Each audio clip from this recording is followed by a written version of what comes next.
Queridos, com muita alegria, saúdo a todos na paz do Senhor. Amém.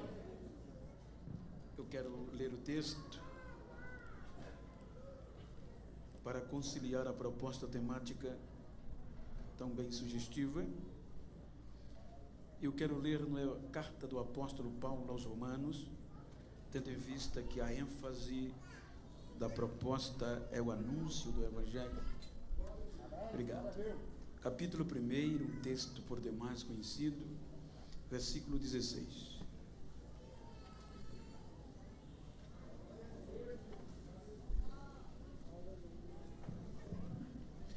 O texto diz, eu quero pedir a permissão aos irmãos, ou ser um pouco rápido, tendo em vista que estamos já num horário que temos que vigiar. O texto diz, porque não me envergonho do Evangelho de Cristo, pois é o poder de Deus para a salvação de todo aquele que crê, primeiro do judeu e também do grego. Amém? Queiram tornar os nossos assentos, enquanto eu agradeço a Deus o privilégio de poder estar participando desta festividade, atendendo um convite do pastor Wilson, a quem quero agradecer de público, sua muito digna esposa, missionária Dora, e toda a diretoria deste setor, e sem esquecer da minha gratidão ao pastor presidente Osival, pois como presidente da igreja, sem a anuência dele, eu não estaria aqui. Quero agradecer aos diretores deste setor 11, a toda a coordenação dos senhores, na pessoa do evangelista Justiano, que em nome do pastor me lançou o convite, e eu me senti muito honrado em poder atendê-lo. Evangelista Manuel Vieira, muito obrigado pela recepção, e a todos os componentes dos senhores e a igreja. Quero louvar a Deus pela vida do pastor Teodoro, muito bom conhecê-lo. E gostaria de citar nome dos amigos, mas os irmãos entendem. Mas está aqui o pastor Zé Carlos, Maléia, sua família, como também o Sandro. Em nome deles, estendo a minha gratidão a todos os demais amigos. Queridos, a proposta festiva é chamados para anunciar. E eu quero tomar por base esse texto para contextualizar a contundência e o peso que há sobre nós desta geração, quando nós não só observamos o tema no papel, mas colocamos em prática em vida. Quando nós analisamos os personagens que abriram mão de muitas coisas, até da própria vida, por conta deste mesmo Evangelho, dá para motivar a nossa fé e a nossa esperança. Quando nós analisamos o contexto escrito, não é qualquer pessoa que escreve esta tonalidade de não se envergonhar do Evangelho. Quando nós falamos de Evangelho, estamos falando de notícias. Quando nós observamos o Evangelho, há outros Evangelhos sem ser de Cristo. Por isso que é uma nova de grande alegria, boas novas. Pois os irmãos hão de convir que quando antes do Evangelho de Cristo vir, ou seja, havia um contexto tenebroso no que se diz respeito à santidade e à espiritualidade. Israel, que era o projeto para anunciar, os irmãos observem que Israel foi o projeto para anunciar o amor de Deus escolhido por Ele a toda a terra. Quando nós analisamos, é Israel o projeto verdadeiro. Se os irmãos lerem o processo inicial, vão observar no capítulo 11, que o próprio Paulo escreve aos Romanos, versículo 25, ele diz que Deus endureceu em parte o coração de Israel para nós entrarmos como gentios. Ou seja, ele vai dizer que Deus não esqueceu Israel. quando o arrebatamento da igreja vir, então Israel vai voltar a anunciar o evangelho, a mensagem. Porém, enquanto a trombeta não tocar, a vez é dos gentios. Então observem o que isto quer dizer. Os irmãos hão de convir que no contexto judaico, o judaísmo era quem predominava. Judaísmo não é religião, é uma nação. Então, os judeus eram responsáveis, mas não valorizaram este anúncio, a mensagem. E quando, por volta de 64 anos antes de Cristo, quando o Pompeu venceu os piratas e os salteadores da região da região da Cilícia, principalmente na cidade marítima de Tarso, então os irmãos observam que os romanos vieram e predominaram sobre a Palestina. Então isso agravou o contexto, todo o contexto religioso, porque agora era o Império Romano que nomeava os sumos sacerdotes e eles os agregados. Caso o sumo sacerdote não cumprisse a determinação de Roma de manter a ordem, de controlar os judeus, eles eram destituídos e outros colocados. Então o sumo sacerdote agora fazia tudo para não perder o cargo. Então já vinha muito degradado o contexto espiritual e agora piorou, porque a política romana entrou dentro do contexto religioso. Então agora era tudo feito em questão política, religiosa e econômica.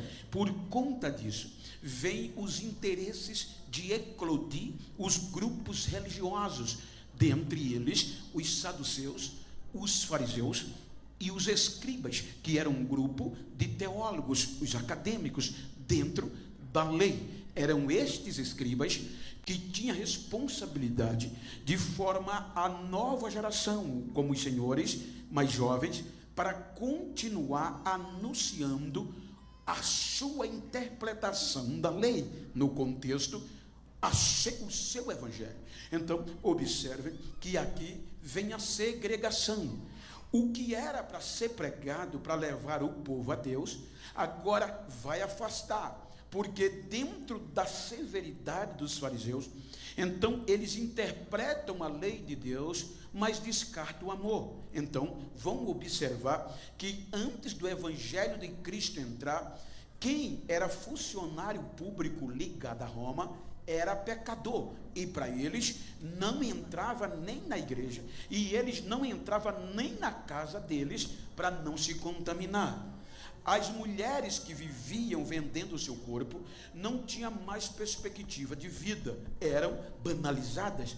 Os deficientes com portadores especiais, ou seja, não tinham direito nem de cantar, nem de adorar, porque eles interpretavam como sinônimo de maldição. E para piorar, o intelectual era o que prevalecia. Por exemplo, quando nós analisamos em síntese a vida ou um contexto de Paulo, os irmãos observam que Paulo não era qualquer um. Paulo era de sangue nobre. Paulo é descendente do primeiro rei de Israel, Saul. Então ele é descendente da tribo de Benjamim. Ele trazia no seu contexto o contexto de nobreza. E sendo ele nobre, a sua família se destaca em uma função que era muito importante da época, na região de Tarso, cidade universitária da época, era a construção de tendas. Então, para um romano, para um judeu, dentro do fariseu, o pai dele era fariseu, ele vem de uma descendência farisaica, que era o pior, melhor dizendo, no bom sentido, era o mais severo grupo religioso dentre os judeus. Por isso que o Paulo mesmo na frente diz, então eles eram criados de forma na lei, portanto ele vai adquirir cidadania romana, porque segundo alguns ensaios teológicos, porque o seu pai ou seu avô serviu ou em construção de tendas ou na terceira legião. Foi um legionário, que era a mais importante de Roma, que tinham estabelecido em Tarso por conta dos salteadores, dos piratas que tentavam arrebentar com a cidade, vencendo. Então, por este motivo, Paulo também já nasce como cidadão romano. Por quê? Porque sendo judeu, e os romanos davam este prêmio a quem servia, ou construindo tendas para o exército, ou apoiando o exército, ou servindo. Era a forma de receber como gratidão pelo trabalho a cidadania romana. Observe que quando Paulo completa 13 anos, o pai vai fazer dele um sonho, torná-lo um mestre da lei de Israel, um mestre para defender qualquer heresia, qualquer movimento que viesse fora da lei. Então, com 13 anos, Paulo é enviado aonde? A Jerusalém, de 13 a 14. Então, quando ele chega em Jerusalém, segundo o escritor Paul Gardner, quando ele relata os tempos de Paulo, Roma, ou o contexto nos tempos de Paulo, ele vai mostrar que Paulo era mais novo do que Jesus, cerca de 10 anos. Quando Paulo chega em Jerusalém, com 14, Jesus estava com 24. Então, veja que os dois estão anonimados. Só que como a família de Paulo era bastarda, ele vai estudar aos pés do melhor mestre da lei de Moisés, que era o doutor Gamaliel. Não era para qualquer um, era o melhor, era o mais exigente, era o mais venerado. Então o doutor Saulo chega para estudar a lei de Moisés, gabaritoso, gastando muito dinheiro e sobretudo dedicado para ser um mestre, e vai se tornar um discípulo de um judeu, mestre Gamaliel. Abrindo parênteses, só para os irmãos terem uma ideia da contundência de um discípulo que tinha o dever de anunciar, um discípulo no contexto original chama-se talmidim. Qual era a função de um talmidim? Era, por exemplo, quando um jovem completava de 12 a 13 anos, então eles eram levados para uma mesa examinadora, acadêmica, na lei. E aqueles mestres iam lhe fazer pergunta da lei. Conforme o intelecto deles, eles diziam que aquele rapaz, aquele jovem, era um futuro discípulo de um deles para anunciar a sua tese ou interpretação da lei.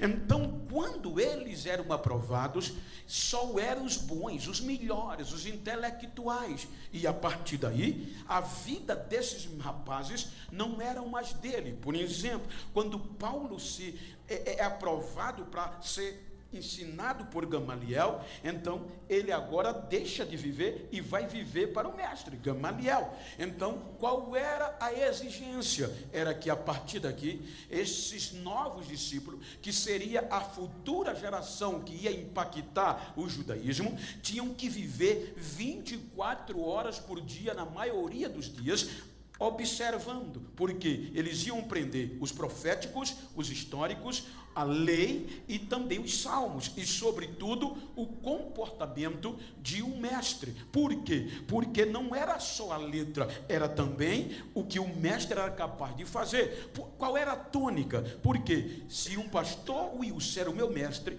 então ele tinha que me preparar e eu ser preparado para que quando ele partisse dessa vida para outra, eu continuar defendendo o que ele me ensinou, melhor do que ele, ou tanto quanto melhor que ele. Então, esta era a preparação de um discípulo para anunciar. Então, observe que quando Jesus passou com 12 anos a 13, diante desta mesa examinadora, que toda a família judaica tinha, veja que Jesus é melhor do que Paulo, porque a Bíblia diz que quando eles perguntavam, Jesus, além de dar a resposta certa, ainda ensinava. E aí eles abriam a boca e diziam: de onde é este menino? Que sabedoria é esta? Mas observem, de onde era Jesus? Da Galileia, região de Nazaré. E para os doutores de Nazaré, da Galileia, não vinha nada que prestasse, que tivesse futuro. Quando perceberam que Jesus era de Nazaré, veja que ele descarta, Jesus some de novo e vai para o anonimato. Mas o doutor Saulo, a história mostra que ele vai estudar. O interessante é que a grade curricular, vou usar o termo legal, a grade curricular dizia, na época, que para um jovem se tornar um mestre, ele tinha que estudar 10 anos, ou seja, era o tempo para eles poder pegar o diploma, digamos assim, de mestre. Então, quando Jesus começa a anunciar o evangelho de amor e de salvação, veja que as coisas estavam corrompidas, porque dentro do templo, ou seja, havia culto, havia rituais, porque a lei de Moisés, ela é um tripé, ela é, segundo Levítico 18, ela é em 3 é um tripé, é juízos, estatutos e cerimoniais. Levítico diz que os juízos e os estatutos são eternos, são inquebráveis, cerimonial. Então, o que era que acontecia? Eles esqueceram os juízos e os estatutos e se baseavam nos cerimoniais, matar o boi, derramar o sangue, mas não cumpria a realidade da exigência que Deus exigia. Então, eles viviam de aparência, por isso que tinha oração 3 vezes por dia, 3 vezes por dia, e eles levam a sério. Eu estava agora há pouco no Egito, e quando eu fui sair do Egito para Israel, cheguei na fronteira, deu a hora da oração, acabou, filho, você tem que esperar os 15 minutos, eles param tudo, botam a cara no chão e vão orar. Era assim também na época, tinha culto festivo todo sábado, mas olha, quando eles iam para o culto, na entrada principal, estava coxo, pedindo pelo amor de Deus um milagre, mas como não havia espiritualidade,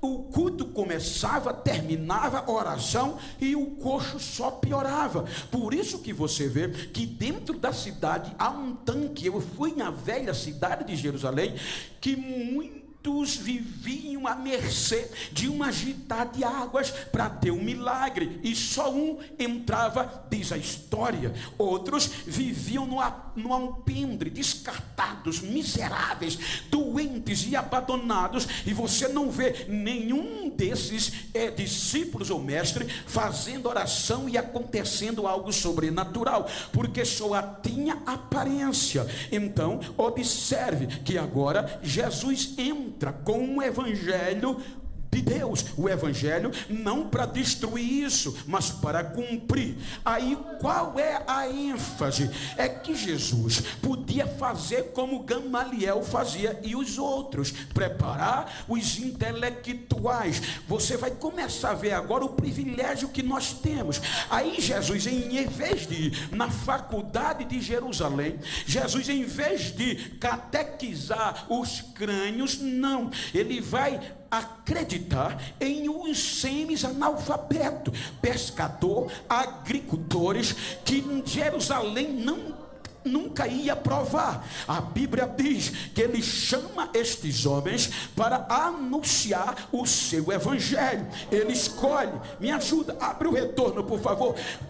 Veja que quando nós observamos, por isso que Jesus disse, porque veja que os mestres de Jerusalém, eles examinavam o rapaz, e quando o rapaz era bom, eles aprovavam. Aí esse rapaz escolhia qual mestre queria aprender, obrigado, a lei. Então veja que era pelo intelectual, pela capacidade. É por isso que Jesus, quando chama os discípulos, ele diz: não foi vocês que me escolheram, ou seja, vocês não tinham capacidade, mas fui eu que escolhi a vocês, nomeei vocês para que vão e dê fruto, e o vosso fruto permaneça. Aí agora o que é que acontece? Aparece no norte da Galileia, de de onde nada vinha que prestasse para os doutores, um Jesus, um profeta, acompanhado de 12 semi-analfabetos, propagando o evangelho de amor. E qual era a diferença?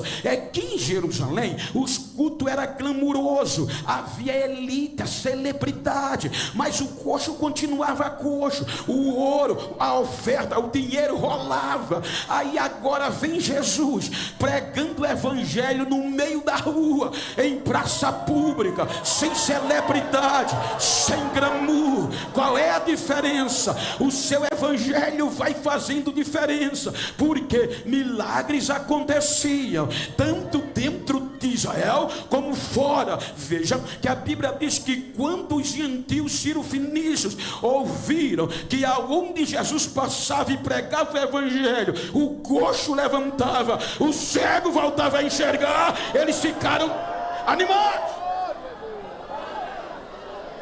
A Bíblia diz que eles pegavam os seus doentes, jogavam nas redes, pegavam os endemoniados, pegava os aleijados e trazia de longe, e sabia Jesus vai passar aqui, e colocava eles deitados na beira do caminho aonde Jesus ia passar com os seus discípulos. E a Bíblia diz, onde Jesus passava, o doente ficava curado, os demônios corriam e o evangelho de Jesus era pregado.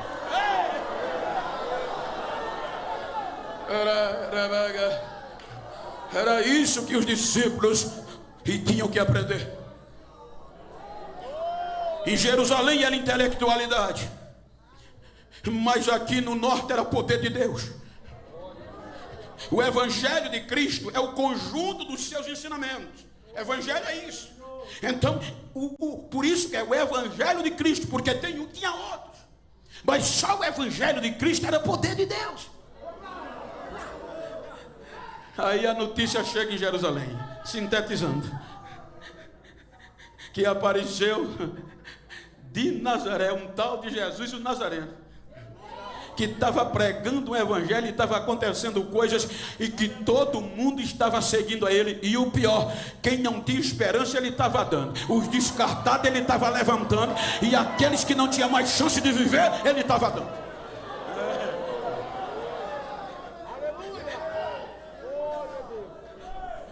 E doutor Saulo estudando. Aí você vai observar, em síntese, não vou passar, vou fazer o máximo, é que quando eles sabem, aí eles tentam parar o evangelho de Jesus. Primeiro, vergonha. Veja que está no Novo Testamento, com a autoridade que eram para os judeus, e para mudar a fé de um judeu não era fácil, porque eles desde pequeno eram catequizados na lei, e a voz do sumo sacerdote era a voz de Deus. Então eles deliberaram um termo que dizia: qualquer pessoa que seguir este Jesus é uma vergonha, é uma miséria, é anátema. Por isso que Jesus fez uma reunião, porque percebeu o impacto e disse: vocês querem me seguir? Querem ser meus discípulos? Renuncie a vocês mesmos, tomem a cada uma a sua cruz e venha. Porque aquele que se envergonhar de mim e das minhas palavras, eu vou me envergonhar dele naquele dia, diante de meu Pai e dos seus anjos, quando eu voltar na minha glória. Veja que Jesus tocou no assunto, não conseguiram parar. Para resumir, disseram: é o jeito de matar. Pode olhar que está escrito em João, que eles disseram: vamos, reuniu a cúpula da diretoria e disse: agora para prender ele não tem mais jeito. Por quê? Porque todo mundo, se deixar assim, vai acreditar nele, e a gente vai perder o cargo, está escrito. Então agora vamos matá-lo. Por quê? Matar de cruz, porque Roma aderiu à morte de cruz justamente para punir esse tipo de pessoa, segundo eles, revoltosos, revolucionários vencidos, e como também escravo fugitivo. Então disseram, matando ele de cruz, como um revolucionário, a gente vai parar o evangelho, parar os discípulos. Por quê? Porque a morte de cruz tinha uma mensagem que dizia: se eu preguei um evangelho, juntei um grupo de pessoas, por isso que mataram Teuda e Judas, o Galileu. Matando-me, os meus discípulos, se continuar, depois de eu morto, pregando o que eu ensinei, vão morrer do mesmo jeito. Então vão levar Jesus à cruz. Mas Jesus já está com 3 anos e meio pregando e ensinando os seus discípulos, para que depois que ele partisse, eles não desistissem. Mas veja que a ameaça de morte foi tão grande que quando eles prenderam Jesus, os discípulos fugiram. Porque não era fácil, gente. A gente prega e acha que era fácil, não era. Porque até aqui os discípulos não tinham a visão de Jesus celeste. Eles achavam que Jesus ia destronar, tomar o poder de Roma e assumir o reino de Israel. Por isso que a mãe dele, de 2, disse: coloca um à tua direita e outro à tua esquerda quando tu assumir o trono. Porque eles não tinham uma visão espiritual. Agora Jesus vai à cruz. Quando Jesus vai à cruz, qual era a essência do aprendizado? Que todos fossem com ele. Mas não, só 2. E dos 2 ficaram de longe. E um disse que nem conhecia. Olha a pressão psicológica que o poder tinha. Pedro negou, espraguejou 3 vezes que não conhecia esse Jesus, não sabia quem ele era. E nem da Galileia ele era. Olha a pressão quando a gente leva para a realidade. O poder que era o judaísmo. Porque o judaísmo não era só o judaísmo. Tinha o sinédrio, que era a justiça. Tinha os acadêmicos, que eram os escribas. Tinha o pior, que eram os fariseus, que eram ferrenho nas tradições, mas não cumpria. Eram hipócritas, segundo a Bíblia. Então, quando Jesus morre, parece que acabou. Morreu, eles não vão ter coragem de continuar pregando, anunciando este evangelho. Por quê? Porque Jesus morreu. Só que quando Jesus ressuscita no 3º dia, ele vai buscar um por um. Até Tomé, que disse que não era mais crente. Até Pedro, que já tinha voltado a pescar, porque ele já acabou. Nem crente sou mais. Ele vai buscar um por um e diz: ficai na cidade, até que do alto sejais revestidos de poder. E o que? E vocês serão minhas testemunhas. Ou seja, vocês vão pregar o que viram, o que ouviram e o que aprenderam, e dizer que eu estou vivo, vou para o céu e vou voltar, e eu vou estar com vocês todos os dias até a consumação dos séculos.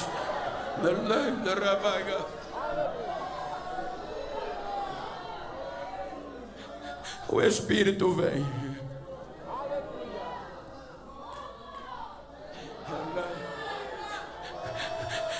Jesus morre, ressuscita com 33 anos. E se implica a dizer 24, quando Paulo chegou com mais 9. Estava com 9 anos, Paulo já estava trabalhando no TCC, digamos assim, para semestre. Aí o Espírito vem, e quando o Espírito Santo vem, dá uma sacudida nos discípulos, que cerca de 120 analfabetos, com medo da pressão dos doutores de toda Jerusalém, estavam trancados. Eles falaram um barulho, fizeram um barulho tão grande, não um barulho, mas falando as maravilhas de Deus, cantando o hino e adorando a Deus, que assombrou toda a cidade. Aí os doutores viram o barulho diferente. De onde está vindo esse monte de variedade de língua? Está vindo lá do cenáculo. Quem está lá? Os galileus. Veja que um doutor diz: mas eles não são ignorantes, indoutos, não têm conhecimento? E como nós estamos ouvindo ele falar na língua do nosso país que a gente nasceu? Tem alguma coisa diferente. Vamos lá. Quando chegaram lá, que viram e ouviram, está escrito: viram e ouviram o que estava acontecendo, as maravilhas de Deus, e ficaram perplexos. E um doutor disse: essa raça está bêbada. Olha, pastor Wilson não faria isso, nem eu, nem um pastor tinha coragem de botar um homem daquele para pregar. 60 dias estava desviado, espraguejou. Agora Jesus tinha restaurado, buscado ele, e agora é o primeiro que vai para frente. Diz: quem vai pregar hoje sou eu, quem vai anunciar o evangelho sou eu. Pedro prega. Olha a mensagem dele: tem ninguém bêbado aqui não, filho. Isso aqui é o que Deus prometeu por intermédio do profeta Joel, que nos últimos dias ia derramar do seu Espírito sobre toda a carne. Ou seja, isso que vocês estão vendo e ouvindo é poder de Deus, é evangelho de Jesus. Ele começa a anunciar o evangelho de Abraão, chega na cruz de Jesus, na ressurreição, ele nem faz o convite, já tinha 3.000 pessoas, doutor, sacerdote, também levantando a mão: eu quero aceitar o evangelho de Jesus.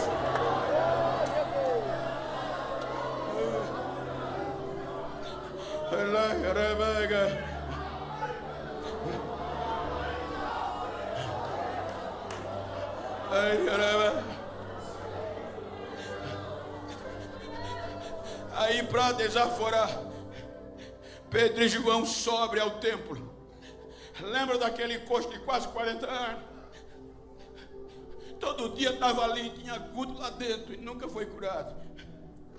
Agora, no meio dos doutores, na porta do templo, só tinha celebridade. Veio os dois semi-analfabetos, sem diploma, sem anel, mas cheios do Espírito Santo. Escute que eu não estou aqui menosprezando quem estuda, eu estudo até hoje, estudo. Os dois dá mais certo.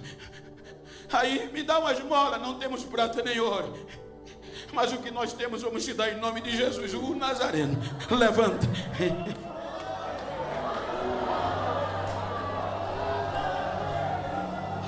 Quando aquele rapaz entrou no templo, o número de crentes foi para quase 5.000 pessoas.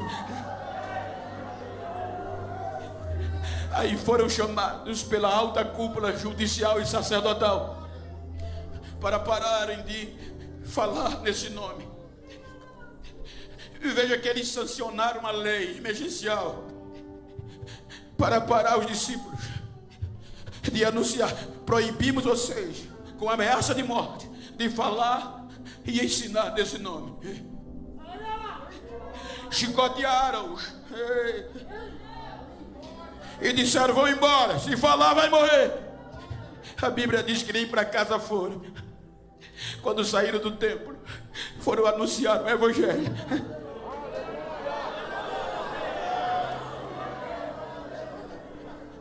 Só tem um jeito: prendia, aí o anjo ia lá de noite e tirava eles com a cadeia fechada de dentro.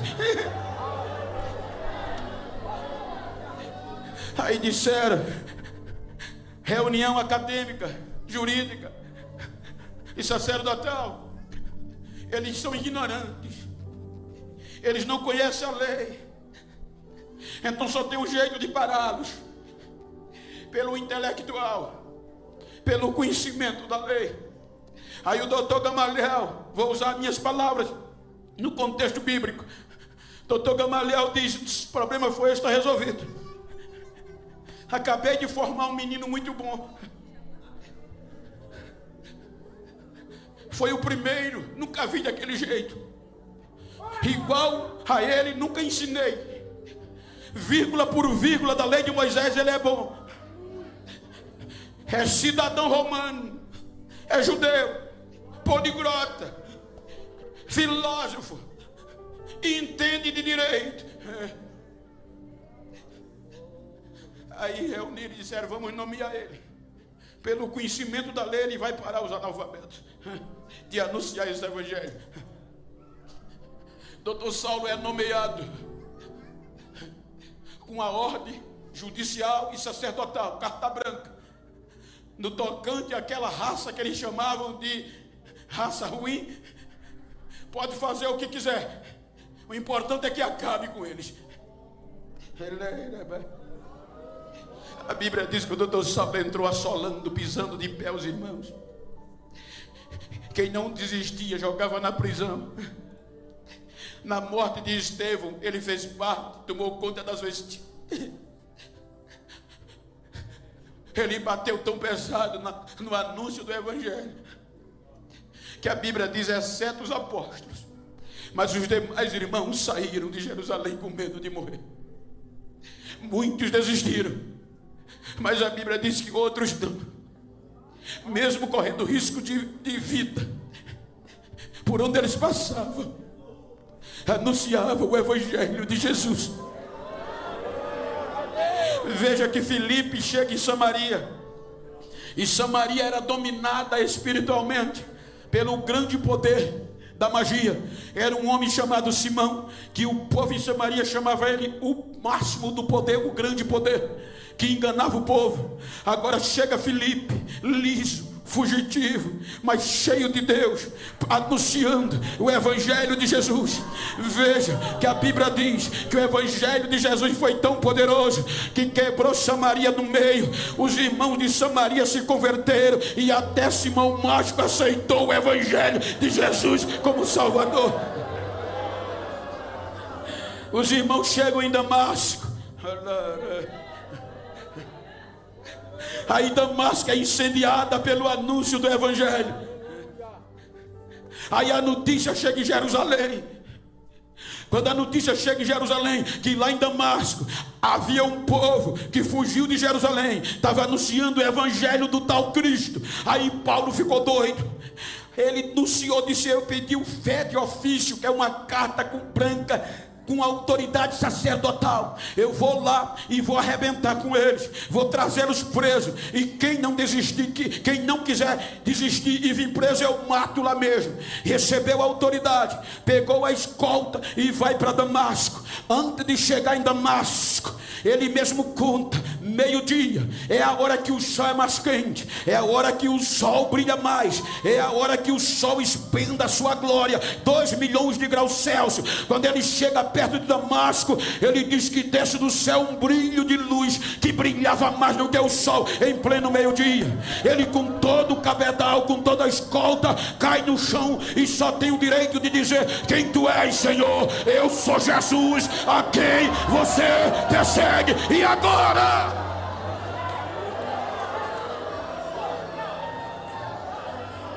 O perseguidor,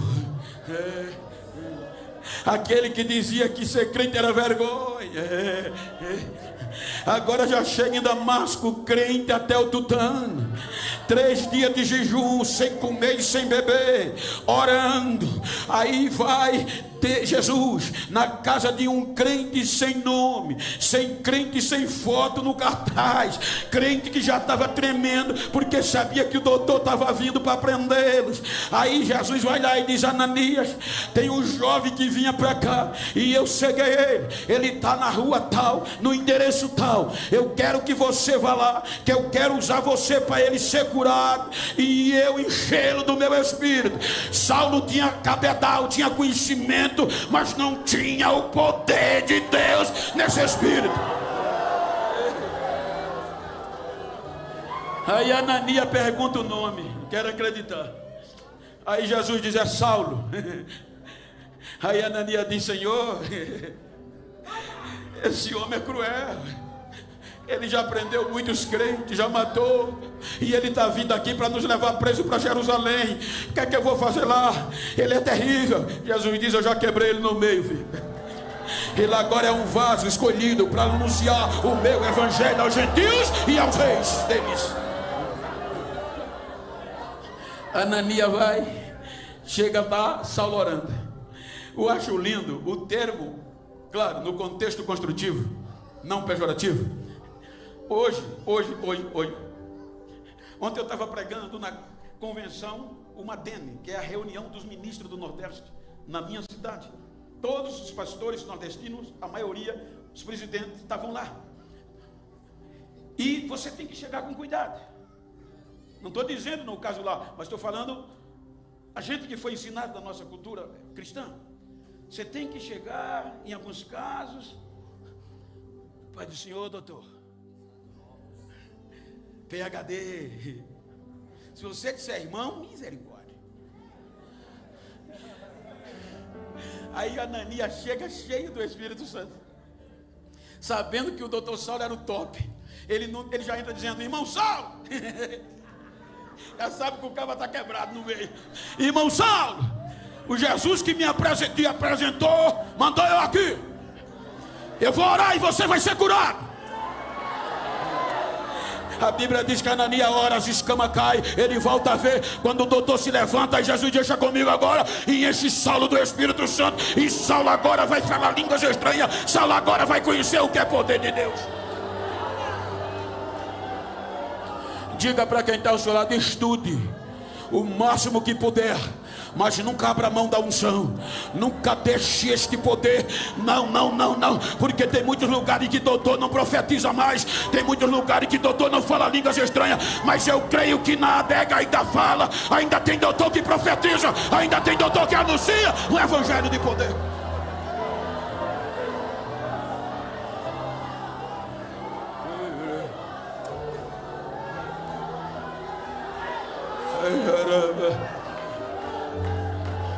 Aí agora eles perdem de novo. E agora a notícia chega em Jerusalém: o doutor não voltou mais. O que houve? É crente.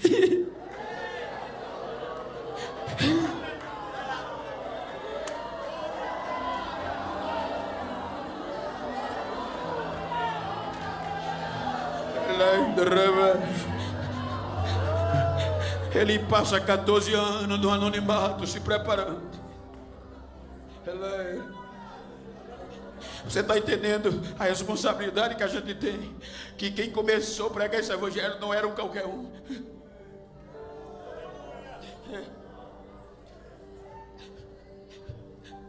Enquanto isso, um bando de judeus, junto com alguns gentios, impactados pelo derramamento do Espírito, se converteram e partiram para Roma.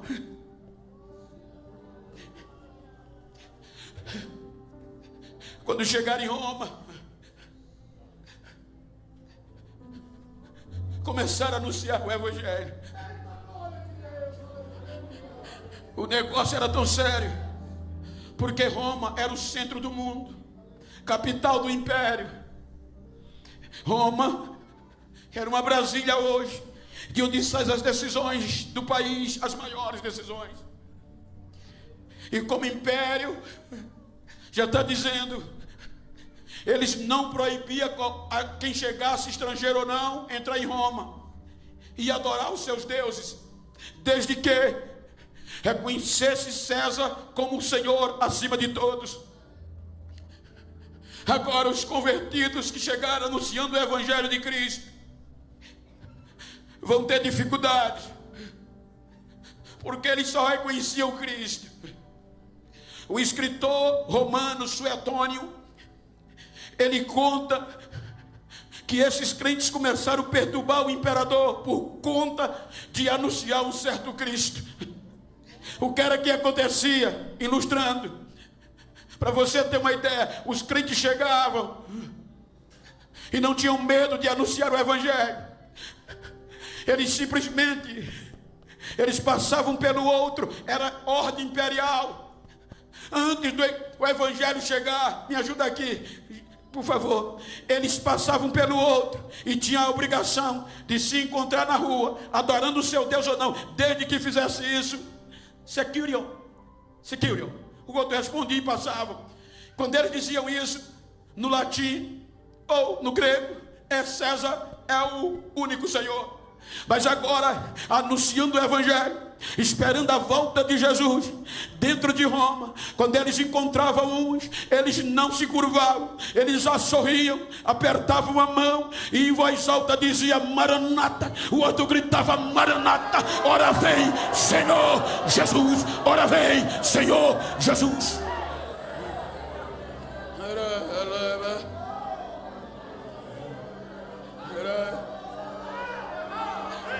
Por conta disso, do ano 49 depois de Cristo, o imperador Cláudio expulsa judeus de Roma. Eles faziam tudo para parar. Relatos históricos. Eu pisei nessa areia, eu tive lá por 2 vezes. Eles pegavam os cristãos e jogavam nas arenas. Relatos históricos dizem que por conta deste evangelho que a gente prega hoje, famílias inteiras eram jogadas nas arenas. Os filhos pequenos puxando o veste dos pais e das mães e gritando: pai, o que vai acontecer, pai, mãe? O pai em lágrimas olhava para O filho dizia: está vendo aquela gradezinha ali, meu filho? Tô, papai. Daqui a pouco, filho, aquela grade vai subir e os leões vão vir ao nosso encontro, filho, e vão nos estraçalhar, filho. Mas uma coisa, a gente não pode parar de pregar o evangelho e nem negar Jesus Cristo, filho. Vamos continuar, filho.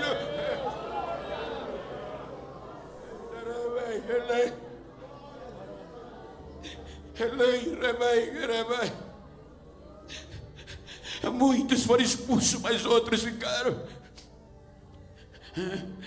Você vai observar que quando Paulo escreve a carta aos Romanos, ele vai dizer que muito queria estar lá. Ele vai dizer: irmãos, eu dou graças a Deus por Jesus Cristo, por conta da fé que vocês têm. A fé de vocês é conhecida no mundo todo. O que vocês estão fazendo por este evangelho é conhecido no mundo todo. Eu queria estar aí, e em breve eu vou pregar este evangelho aí com vocês, porque eu não me envergonho do evangelho também. Agora eu não me envergonho, porque é poder de Deus e salvação para todo o que crê.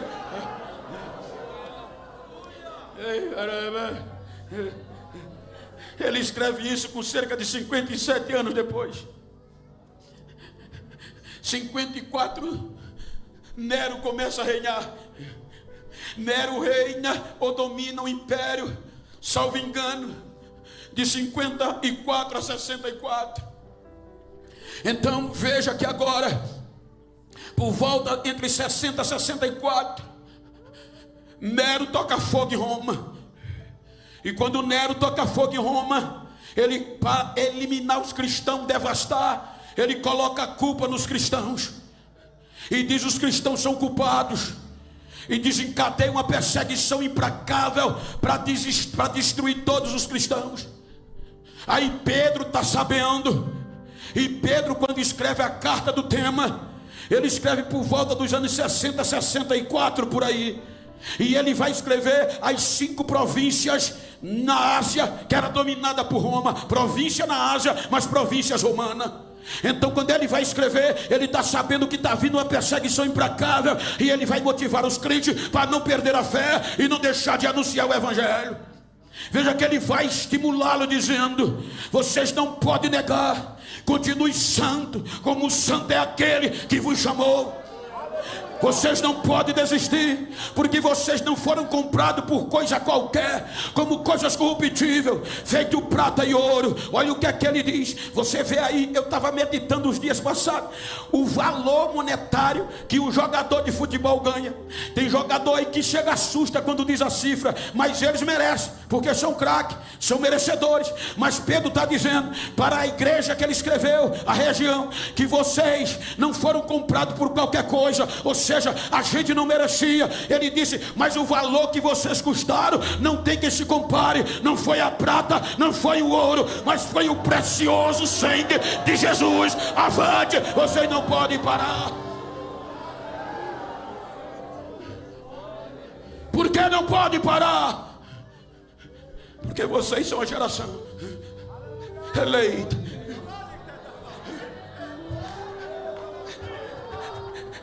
que foram tirados das trevas para a luz, para continuar anunciando as virtudes daquele que vos tirou das trevas para a sua maravilhosa luz. Ou seja, vocês vão ter que anunciar as virtudes, o poder deste evangelho. A perseguição veio, e Nero queima crente a bambam. E a história diz que faltaram lenhas para queimar crentes. Quer dizer, se faltou lenha, era porque os crentes não desistiam, na sua maioria. Bota nos postes. Era crente colocado nos postes.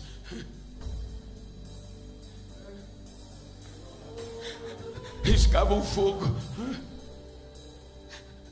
Era o fogo queimando e eles falando de Jesus.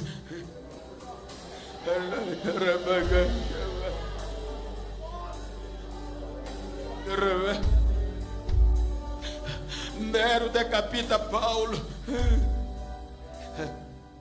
para parar. Nero crucifica Pedro, mas não conseguiu parar.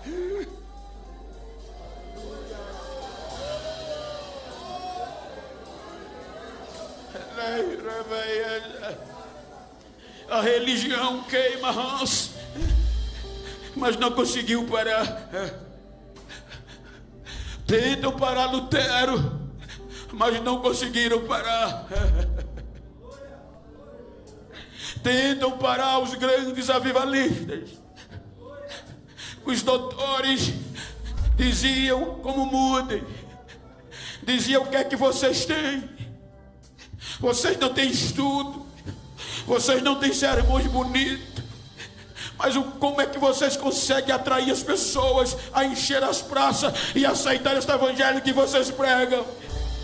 Eles diziam: primeiro, a gente toca fogo na gente, e o povo vem ver a gente pegando fogo.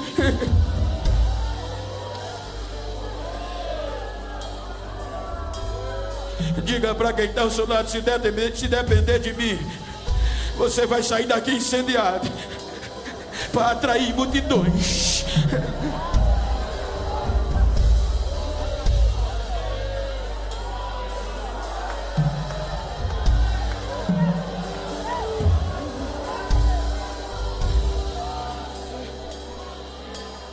Tentaram parar os nossos pais. Nós somos fruto de pessoas simples. Outro dia, uma revista muito importante publicou um artigo de um jornalista muito importante. O ódio que tem dos cristãos, dos evangélicos. Ele disse que nós somos formados de periferia, povinho pobre, que não sabe falar direito, sem escrúpulo, e que somos a causa da crise no Brasil. Ele disse: eu odeio esse povo. Mas antes dele concluir, ele disse: o que me dá mais raiva desse povo é que ninguém consegue tirar deles essa chama que eles carregam dentro deles. Ninguém consegue apagar.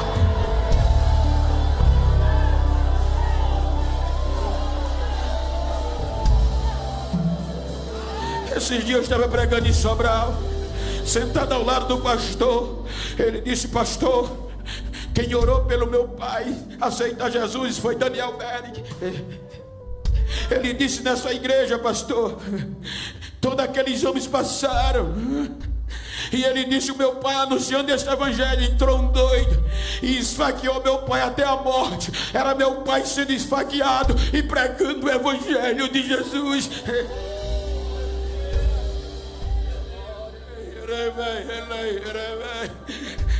Diga para quem está ao seu lado: anunciando o evangelho até a trombeta tocar, até o fim.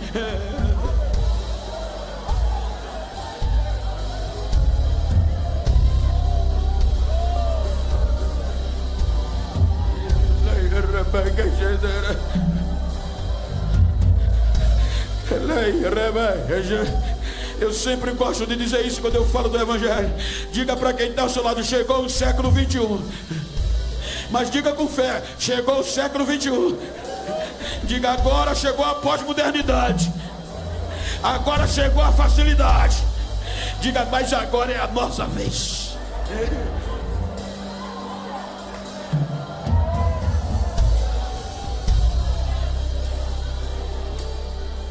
Não é só o tema, irmão.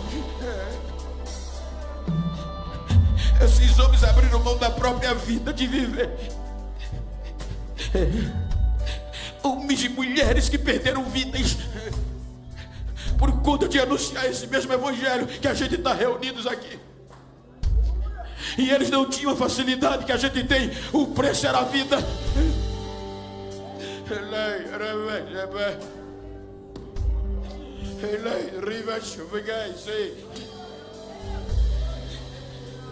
Do Rebecca for me and break away like I said rise and let break a shot for break and I should read me break such a break like no rest if you guys say break like your we can say rise and let break such a break such a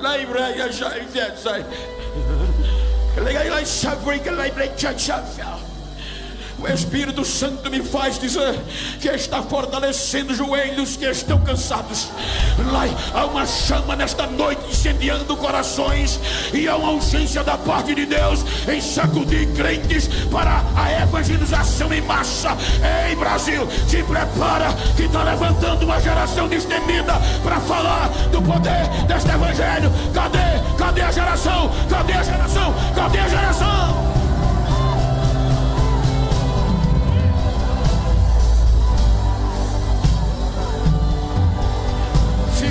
Por favor, me perdoe os 4 minutos, pastor, que eu passei. Eu vou te pedir um favor. Eu só termino de pregar assim na maioria. Vira para esse crente do mesmo sexo ou íntimo que está do teu lado aí. Vira para ele e conclui comigo. Me ajuda aqui, Josiane. Vira para ele assim, olhando nos olhos dele. Esse anunciador de boas novas. Diga para ele: não estou nem aí, quero nem saber como você iniciou o congresso, quero saber como você vai sair. Diga: vou sair incendiado. Diga: se por acaso tu encontrar alguém por aí que pensou que eu ia desistir, que eu ia me calar, diga a ele que vai ter que me engolir, porque eu não me envergonho do evangelho. Vou continuar pregando. É poder. Abraça ele, abraça ela.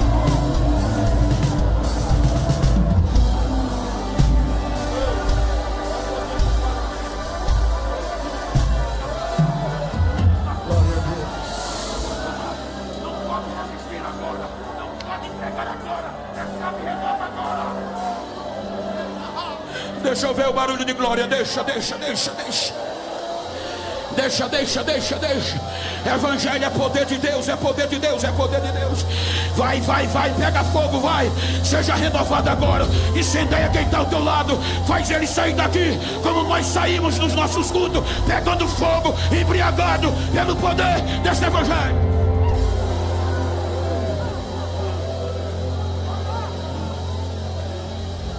Anunciando até o fim. Geração eleita, chamados para anunciar.